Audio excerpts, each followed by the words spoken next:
What if no one could ever shake you again? Not with words, not with silence, not with betrayal. Most men walk through life easily provoked, a disrespectful comment, a broken promise, a simple delay. Suddenly they're angry, bitter, or drained. Not because the world is cruel, but because they've never learned to master their emotional reactions. But the Stoics knew something we've forgotten. Power belongs to the man who stays calm under pressure. Mental strength isn't about force, it's about control. And self-control begins with one unshakable truth: you don't have to react. In this video, you're going to learn how to build Stoic emotional control, how to stop letting people push your buttons, and how to protect your peace like a man who answers to no one's chaos. You'll understand why lowering your expectations isn't weakness, it's wisdom. Why silence isn't surrender, it's strategy. Why your emotions are not the enemy, but your reaction to them can be. If you've ever felt like people take your calm for granted, or that life constantly pulls you off balance, you're not alone. But today, that changes. This is not motivation, it's a transformation. Stay with me, what you're about to hear could shift how you deal with everything. If this speaks to you, like the video, subscribe and share this with someone who needs it. Because strength isn't loud, it's steady. And from this point on, nothing and no one gets to control your peace again. 1. Make self-control your shield. There's a moment, small, almost forgettable, when a man gives away his power. Someone interrupts him, someone mocks him, someone ignores him, and inside, a storm brews. His chest tightens, his jaw clenches, he speaks louder than necessary. Just like that, the calm is gone. Not because the other person was strong, but because he reacted. And in that reaction, he surrendered. We often mistake reaction for strength. We think the man who roars back is powerful. But the truth is colder. Power isn't in the noise. It's in the silence you choose. Self-control isn't the absence of emotion. It's the refusal to be ruled by it. You don't need to become numb. You need to become precise. Anger is instinct, it's fast, loud, hot, and dangerous. It feels like action, but it often leads to regret. When someone insults you and you explode, they win because they got to you, they dictated your state, and without knowing it you let them write your script. A man who is easily provoked is a man who has no walls, no boundaries. His emotions are public property. Anyone can walk in, press a button, and own him for a moment. Now imagine another man. He hears the same insult, but nothing shifts. His breath remains steady. His gaze doesn't flinch.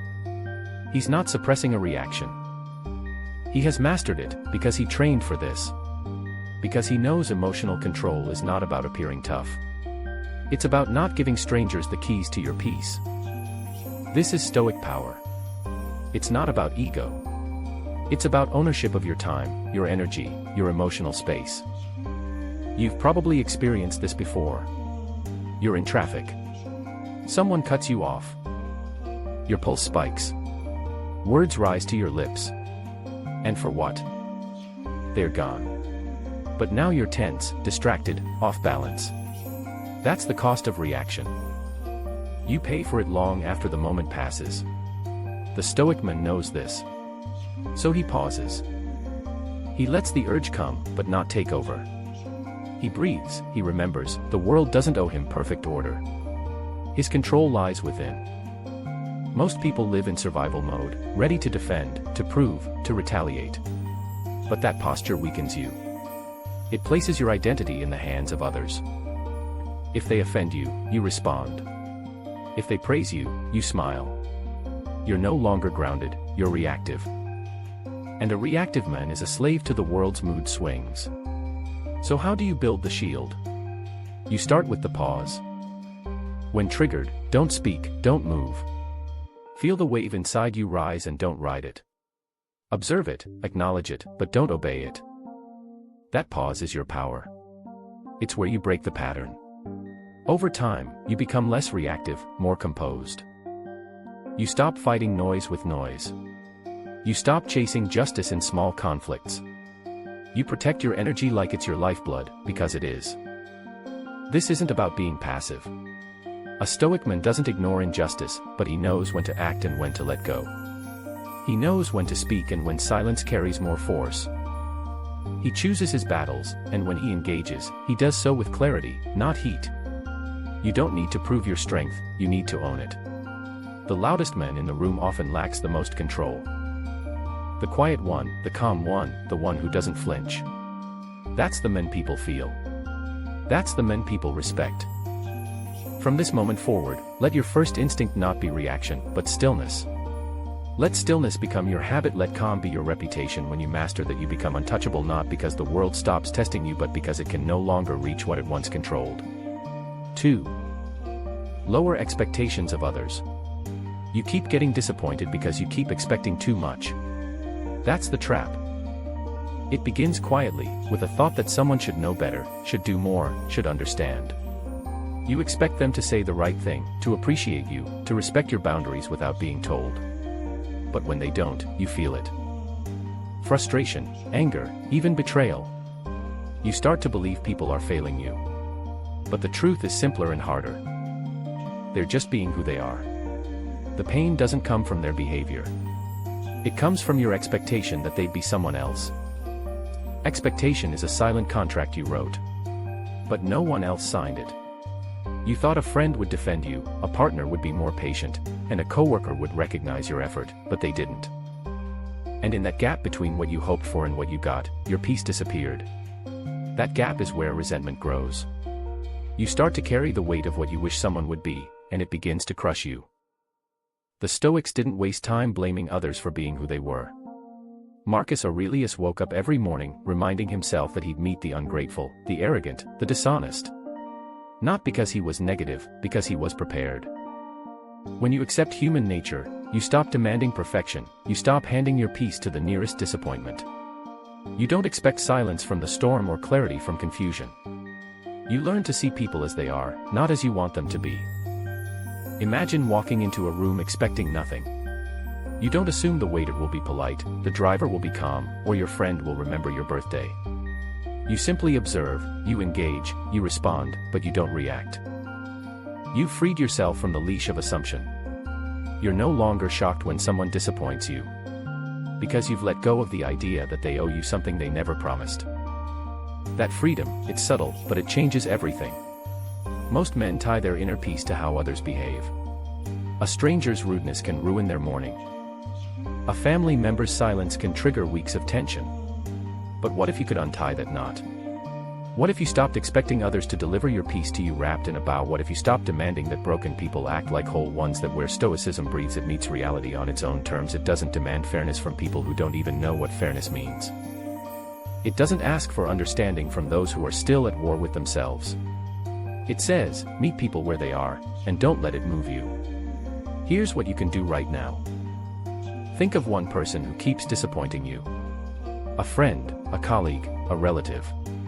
Ask yourself, am I upset because of what they did or because of what I thought they should do? Write it down. Say it aloud. Let that question become a mirror, because in that moment of reflection, you'll see it clearly. You weren't betrayed. You were just assuming too much.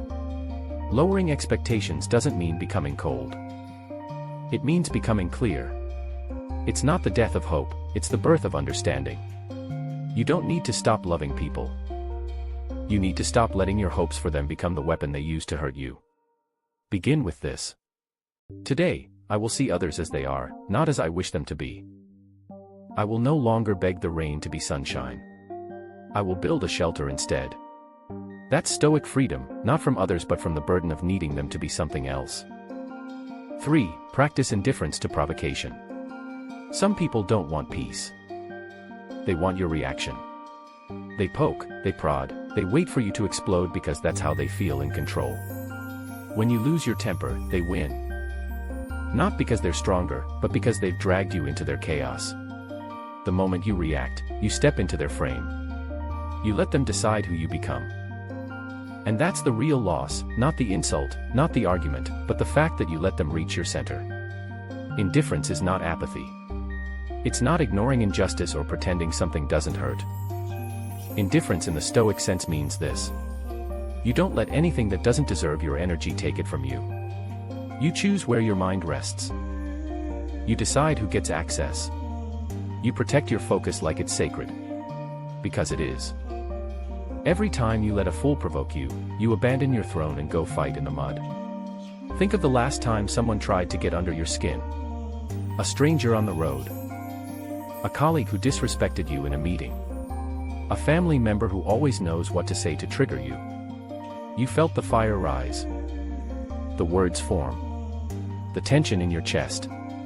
That's the moment. The test. And most people fail. Speak too soon, they move too fast, they give away the very thing they're trying to protect, their power. Now imagine a different outcome, same insult, same provocation. But this time you pause, you feel the urge to react, but you don't. You let the words land, but not enter. You observe, then decide, not worth it. And you walk away, not in retreat, but in command. That's not weakness, that's dominance. The man who doesn't flinch holds the room. The man who stays calm owns the moment. Epictetus said, if someone tries to hurt you and you don't accept the injury, then they failed, because pain requires permission. Insults need agreement to stick. But when you meet their noise with stillness, when you stop responding to every push, you rise above their reach. You become untouchable, not because you fight harder, but because you don't fight at all. This doesn't mean becoming passive. You still take action when necessary. You set boundaries. You speak the truth. But you choose the battlefield. You don't get dragged into every petty war. You don't explain yourself to people committed to misunderstanding you. You don't argue with noise. You walk through it. That's Stoic emotional strength. That's calm mindset training in practice. The next time someone tries to provoke you, try this. Pause for 3 seconds, just 3. In silence, feel everything, but act on nothing. Ask yourself, do I really want to give them this much control? Then decide. That pause is the space where character is formed. That stillness is what separates the strong from the reactive. Train this daily. In small moments, at the grocery store, in traffic, during arguments, refuse to respond just to feel better. Let your silence speak for you. Let your calm unsettle them. The man who needs to shout has already lost something. The man who doesn't blink makes everyone else shift. Let them talk. Let them mock. Let them try. But protect your energy like it's gold. Because in the end, it is. When you no longer react to every provocation, you gain something rare. You gain clarity. You gain peace. You gain yourself back.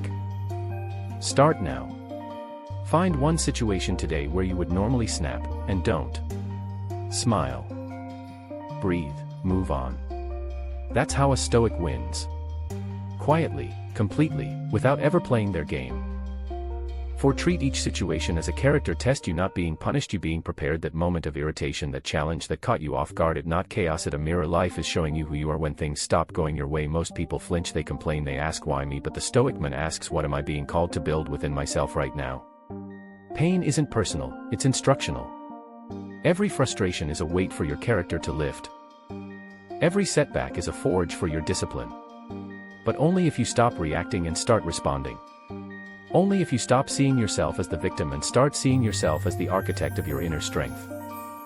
The world doesn't get easier. You just get better at facing it. When someone disrespects you at work, when your partner snaps without warning, when a plan crumbles right before the finish line, you're standing in the gym of life. And you have two choices. You either let that moment shrink you or you let it sharpen you. Most men get angry and blame.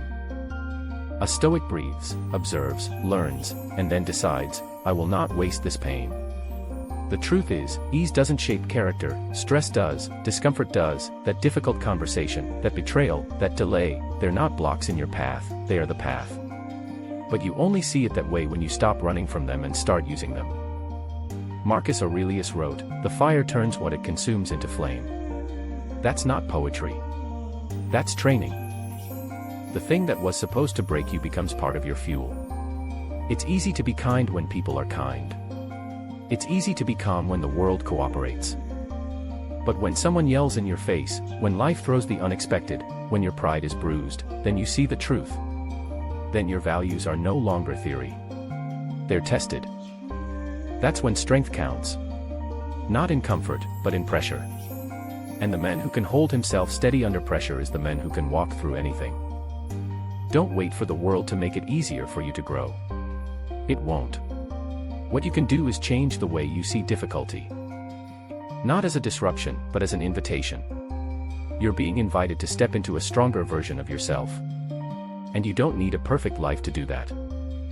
You just need to treat every uncomfortable moment as training. Even the small ones. Especially the small ones. The delayed email, the cold look, the traffic jam. That's where the work is done. Quietly. Daily. Intentionally. Here's how you apply it. The next time you feel your frustration rising, catch it early dawn, run from it, name it, then ask, what is this shaping in me, and decide on purpose how you will respond. Will you raise your voice and lose control? Or will you stand still and build endurance? Will you argue, or will you refine your ability to stay composed? Strength isn't something you switch on. It's something you practice in moments just like this. Not by pretending you don't feel, but by choosing not to let what you feel own you. You're allowed to struggle, but you're not required to collapse. You're allowed to feel the burn, but you're also capable of turning that burn into fuel. So the next time life pushes back, don't take it as an insult. Take it as your opportunity, your chance to train what no one else can see, your character, your command, your quiet power. 5. Observe emotions without letting them rule. A man doesn't fall because he feels, he falls because he obeys every feeling. Anger rises and he acts. Fear whispers and he freezes. Shame appears and he hides. But what if you could watch all of it, like clouds drifting across the sky, without becoming the storm yourself? This is not about denying your emotions. It's about disarming their control. Emotions are signals. They arrive fast. They carry heat. But they are not commands. You are not your rage. You are not your anxiety. You are the one who sees them come, and if you learn to watch without merging, you stay free. Freedom isn't found in suppressing how you feel. It's found in refusing to be dragged by it. And that is a choice you can train, like a muscle. The Stoics didn't say you shouldn't feel. They said, feel it, but don't follow it blindly. Imagine you're standing in a crowded room. Someone mocks you. You feel the flash. Your jaw tightens. Your heart kicks. That's real. But now pause. Instead of snapping, you breathe. Instead of striking back, you name it. This is anger. I feel it, but I will not act on it. You've just broken the chain. You've just taken the wheel. Most people never do that. They live in reaction. They believe if it's felt, it must be expressed. But Stoic practice teaches the opposite. That between stimulus and action, a space exists. And in that space, you reclaim control. This is where emotional strength is built. Not in pretending nothing touches you, but in standing still while the storm rages inside. To do that, you must practice awareness. Noticing without judgment. A thought comes, you don't grab it. A feeling rises, you don't let it speak for you. You observe, and by observing you create distance, and in that distance you find your power. Too often, we act before we think and then blame the world for the damage. But the root of chaos is never what happened outside, it's what happened inside that you never questioned. When you give emotions the microphone, your values are silenced. When you let impulses lead, your wisdom sits in the corner unused. A Stoic man reverses that order. He sees the fire but chooses not to burn. He feels the sting but doesn't strike. Because he knows that strength isn't in force, it's in restraint. And restraint is not weakness. It's clarity. It's the quiet command of someone who has learned to wait, watch, and then choose. You can start this practice at any moment. At work, when frustration builds. At home, when disappointment sets in. When tired, when provoked. Before you speak, pause. Before you act, check in. Ask yourself, how do I feel, but what do I want to build with this feeling? If the answer is nothing useful, let it pass. If the answer is growth, then act, but only after the storm inside you has calmed. Even 10 seconds of awareness can change everything. That's not a theory. That's training. Emotional resilience isn't loud or showy. It doesn't need applause. It lives in the silence between the emotion and your choice. And each time you pause, that silence grows stronger. You may feel like you're losing something by not reacting. But what you're actually doing is gaining everything. Your balance, your vision, your dignity. The world does not need more men who scream back. It needs more men who remain still, see clearly, and move only when it's time. So start now. The next time your emotions rise like a wave, don't fight them and don't follow them. Stand, breathe, observe, and walk forward by choice, not by impulse. 6. Be grateful even in discomfort. Gratitude is easy when the sun is shining and everything flows. But when the morning starts with bad news, when someone you trust lets you down, when traffic steals an hour from your life, what do you do then? Most people complain. They replay the moment. They search for someone to blame. And with every complaint, they dig deeper into bitterness. But the Stoic doesn't dig. He rises. Because he knows gratitude isn't reserved for comfort, it's a tool for clarity. To be grateful in pain is not to pretend it doesn't hurt. It's to recognize that inside discomfort lives a chance to grow, a moment to sharpen patience, to test endurance, to stretch humility. While others get lost in what's missing, the Stoic looks for what's available, a lesson, a shift in perspective, an inner muscle being exercised. He sees discomfort not as an interruption to peace, but as the place where peace is proven real. Picture this: you're waiting in line, running late, your phone is buzzing and nothing is moving. You feel the heat rise, the urge to sigh, to snap, to wish the world would cooperate. But instead, you breathe. You look around, and you tell yourself, this too can teach me. Suddenly, it's not a line, it's a training ground. You're not wasting time, you're building tolerance. That shift, that single choice to reframe the moment, is how emotional strength is forged. Most men avoid discomfort, they chase convenience, but that creates softness, not strength. You grow when life pushes back and you choose to lean in. When you decide to ask, what is this frustration revealing about me? That question turns annoyance into insight. And when you can thank the moment for showing you what still needs work, you've taken your first step into real resilience. Seneca said, "A gem cannot be polished without friction, nor a man perfected without trials." That's not a metaphor. That's reality. Growth doesn't come from ease. It comes from resistance. But only if you meet resistance with the right mindset. Gratitude is that mindset. Not gratitude for injustice or cruelty, but for the opportunity to respond better than before. This is the shift. You stop asking life to be easier. You start asking to be stronger. And every hard moment becomes an answer to that request. Gratitude then becomes a strategy. You use it to rewire how you experience setbacks. It doesn't mean liking everything that happens. It means not wasting anything that happens. Pain included. So here's your practice. At the end of each day, recall one moment that annoyed you, one small irritating scene, then ask, what did this moment allow me to practice? Did it demand patience? Did it test my ego? Did it remind me to breathe before speaking? That your gratitude, not the event, but the chance it gave you. Write it down. Speak it out. Let it reframe how you meet tomorrow. Most people live reacting. The Stoic lives refining. He doesn't wish for comfort. He trains for clarity. And when pain arrives, he greets it with stillness, not panic. He doesn't welcome every situation, but he refuses to leave any situation without gaining something. Start doing this, not once a week, every day. Find gratitude where it hurts, plant it where it's missing, and watch how your mind begins to shift, not toward fake positivity, but toward real emotional independence. That kind of gratitude makes you calm in the chaos, focused on the noise, and more alive in the moment than anyone else around you. 7. Use time perspective to shrink problems.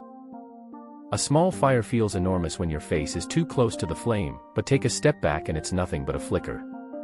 That's what time does to problems. It shrinks them, not by changing the event, but by changing your view. What feels unbearable today often becomes insignificant when seen from a greater distance. But most people never take that step back.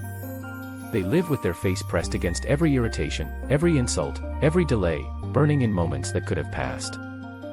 Time perspective is the Stoic scalpel. It cuts through the illusion that now is all that matters. It teaches you to ask a better question. Will this still matter in a month? A year? 5? And suddenly that sarcastic comment, that cancelled plan, that missed opportunity, it all loses weight.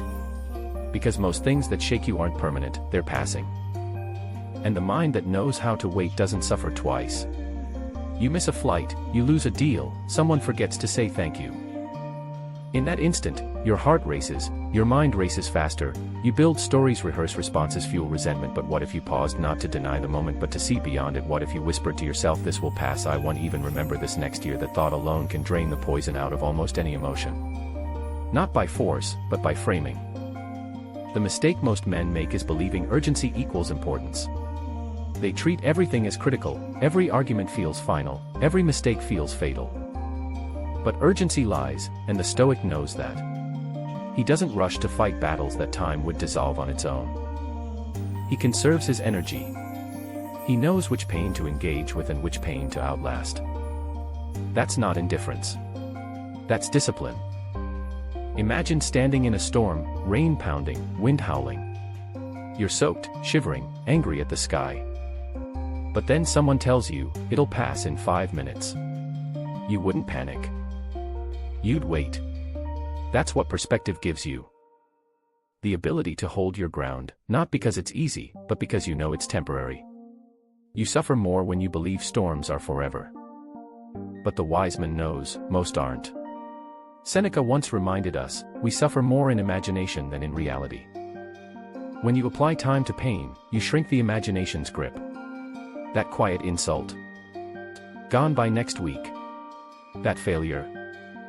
A stepping stone by next year. That heartbreak. A memory with edges dulled by time. And when you know that, deeply, you stop bleeding from paper cuts. Here's a simple practice. When something upsets you, don't ask, why is this happening to me? Ask, how long will this matter? Then answer honestly, the truth is shorter than your reaction. That's your signal to release it. And releasing is a weakness, it's wisdom.